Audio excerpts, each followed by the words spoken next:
Baik, Assalamualaikum warahmatullahi wabarakatuh. Di video kali ini saya akan membahas terkait dengan eh, pertimbangan-pertimbangan yang perlu dikonsiderasi ya oleh seorang peneliti dalam menentukan eh, desain penelitian gitu ya. Nah, eh, tiga komponen dalam menentukan desain penelitian ini saya ambil dari bukunya Creswell yang berjudul Research Design, Qualitative, Quantitative, and Mixed Method Approach ya. Nah, baik. Nah, dalam buku Research Design Kualitatif, Quantitative, and Mixed Method Approach ya oleh John Creswell itu menjelaskan bahwa ada tiga komponen utama ya dalam penentuan suatu desain penelitian ya. Nah, menurut Creswell, desain penelitian itu terdiri dari tiga elemen utama ya yang saling berhubungan. Yang pertama adalah philosophical worldview atau worldview filosofis ya atau pandangan dunianya seperti apa. Ini sudah dibahas secara mendalam di video yang sebelumnya. Yang kedua adalah strategi penelitian, ya, strategies of inquiry-nya apa. Yang ketiga adalah metode penelitian, ya, atau research methodnya itu seperti apa gitu ya. Cara-cara untuk melakukan penelitiannya itu seperti apa. Nah, ketiga elemen utama ini itu saling berinterkoneksi satu sama lain, ya, sehingga menghasilkan sebuah desain penelitian, ya. Nah, kira-kira kalau digambarkan itu seperti ini ya. Jadi yang pertama adalah worldview-nya, ya, pandangan filosofisnya seperti apa. Seperti yang sudah dijelaskan di video sebelumnya ya. Itu ada positivisme, ada konstruksi sosial, ada advokasi atau partisipatif, ada juga yang sifatnya adalah pragmatis ya. Sedangkan untuk strategi penelitiannya, itu kita bisa menggunakan strategi kualitatif, misalnya contohnya adalah etnografi gitu ya. Kemudian strategi kuantitatif, contohnya misalkan kita menggunakan eksperimen, ya. Kemudian yang ketiga adalah strategi metode campuran ya atau mixed method. Itu contohnya adalah dengan menggunakan sekuensial. Ini contoh ya, ada yang lain juga sebetulnya selain ini. Nah, jadi antara pandangan filosofis, kemudian strategi penelitian yang terpilih, kemudian metode penelitiannya seperti apa gitu ya. Nah, metode penelitian ini termasuk adalah pertanyaan penelitiannya bentuknya seperti apa gitu ya. Bagaimana cara Anda mengumpulkan datanya gitu ya. Bagaimana cara Anda menganalisis datanya ketika datanya sudah dikumpulkan gitu ya. Kemudian bagaimana Anda menginterpretasi dan bagaimana Anda melakukan validasi gitu ya terhadap penelitian yang sudah Anda lakukan. Nah, ketiga komponen ini ya, pandangan filosofis atau strategi penelitian, kemudian metode penelitian itu eh, membentuk sebuah desain penelitian yang pada akhirnya dipilih oleh peneliti gitu ya. Desain penelitiannya itu dapat berupa desain penelitian kualitatif atau desain penelitian kuantitatif atau desain penelitian mixed method atau metode campuran. Nah, kita akan bahas ya satu persatu dari komponen-komponen ini. Yang pertama adalah dari worldview ya, worldview filosofisnya seperti apa atau pandangan filosofisnya seperti apa ya. Nah, worldview filosofis atau philosophical worldview itu sebetulnya sudah dibahas ya di video yang sebelumnya. Worldview atau paradigma penelitian adalah seperangkat keyakinan ya yang dimiliki oleh seorang peneliti ya yang akan memandu peneliti tersebut untuk memahami dunia.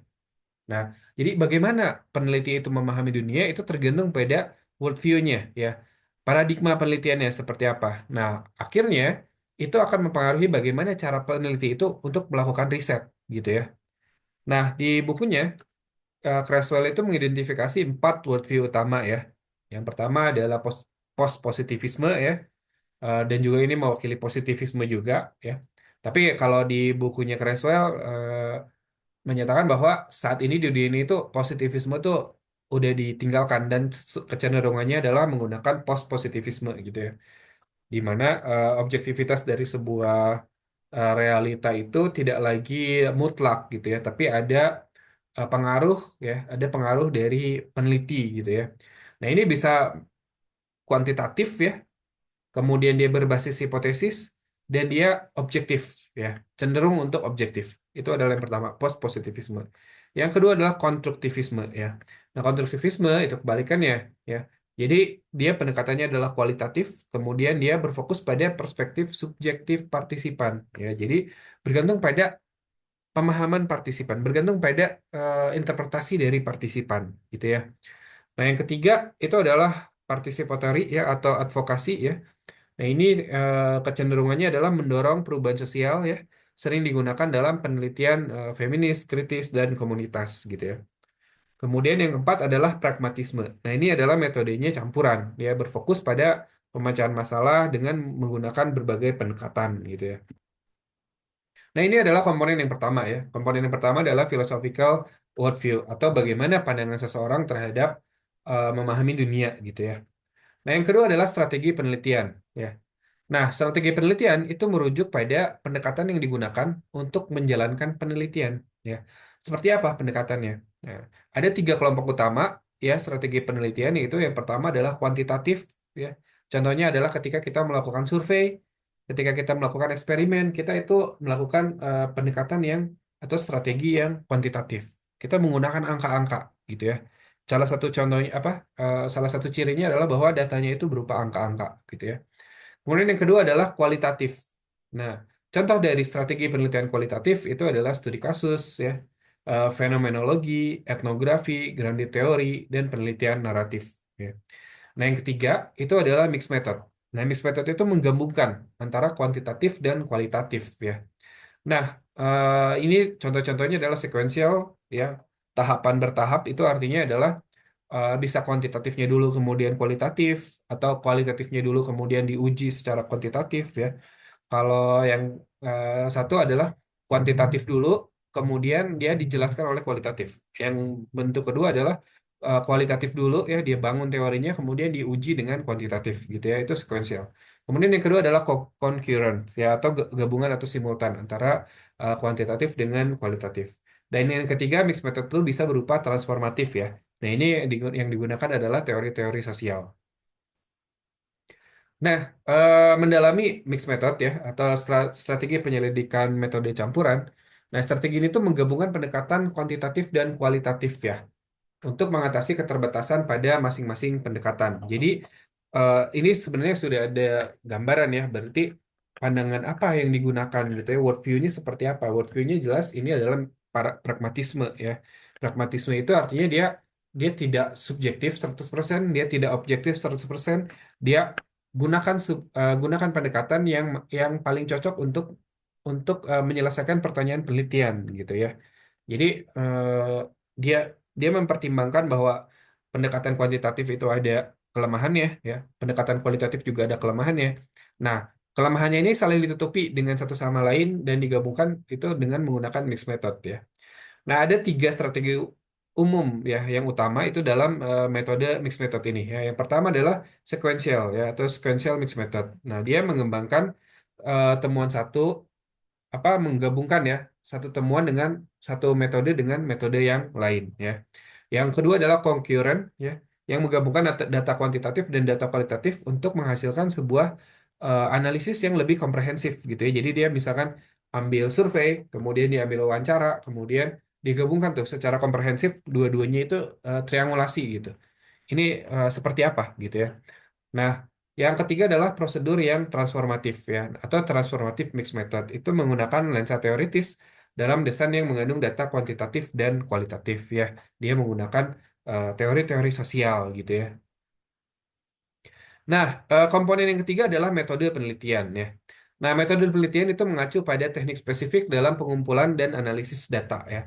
Nah, Creswell membagi metode ini berdasarkan eh, satu adalah pengumpulan datanya ya. Pengumpulan datanya itu kuantitatif kah ya? Dia bisa berupa instrumen yang terstruktur, bisa berupa kuesioner. Apakah dia pengumpulan datanya kualitatif gitu ya? Dia bisa wawancara terbuka, dia bisa berupa observasi gitu ya. Kemudian yang kedua adalah bagaimana datanya dianalisis. Apakah menggunakan statistik, berarti kita menggunakan kuantitatif, atau kita menggunakan tema dan interpretasi gitu ya. Berarti kita menggunakan analisis data kualitatif gitu ya. Nah, yang ketiga adalah interpretasi datanya seperti apa ya. Apakah kita menggunakan uji hipotesis ya seperti pada eksperimen ya. Itu berarti kuantitatif ya. Atau kita menggunakan interpretasinya itu menggunakan makna pengalaman dari partisipan ya. Berarti kita gunakan adalah kualitatif. Gitu ya. Ini adalah metodenya. Jadi kalau ngomongin metode itu ngomongin bagaimana cara Anda mengumpulkan data, bagaimana cara Anda menganalisis data, dan bagaimana cara Anda menginterpretasi data. Itu kita bicara tentang metode penelitian. Nah, Kesimpulannya bahwa desain penelitian ini terdiri dari tiga komponen utama yang saling berhubungan ya, worldview-nya, worldview filosofikalnya, maaf. Yang kedua adalah strategi penelitiannya, dan yang kedua adalah strategi penelitian, dan ketiga adalah metode penelitiannya ya. Worldview itu mencerminkan keyakinan dasar peneliti yang mempengaruhi pendekatan penelitian, seperti post-positivisme atau konstruktivisme atau pragmatisme atau partisipatif gitu ya. Yang kedua adalah strategi penelitian, itu menentukan jenis pendekatan yang digunakan, bisa kuantitatif ya, survei, eksperimen, bisa kualitatif dengan studi kasus, fenomenologi gitu ya, atau metode campuran ya, sekuensial, konkuren, dan transformatif. Dan komponen yang ketiga adalah metode penelitian seperti apa. Ya, ini mencakup teknik pengumpulan data, teknik analisis data, dan bagaimana Anda menginterpretasi data. Ini berarti kita bicara tentang metode penelitian. Gitu ya. Nah, pemilihan desain penelitian itu harus mempertimbangkan kesesuaian antara ketiga komponen ini ya, agar dapat menghasilkan temuan yang valid dan relevan sesuai dengan tujuan penelitian. Demikian yang dapat saya sampaikan. Semoga bermanfaat. Terima kasih. Wassalamualaikum warahmatullahi wabarakatuh.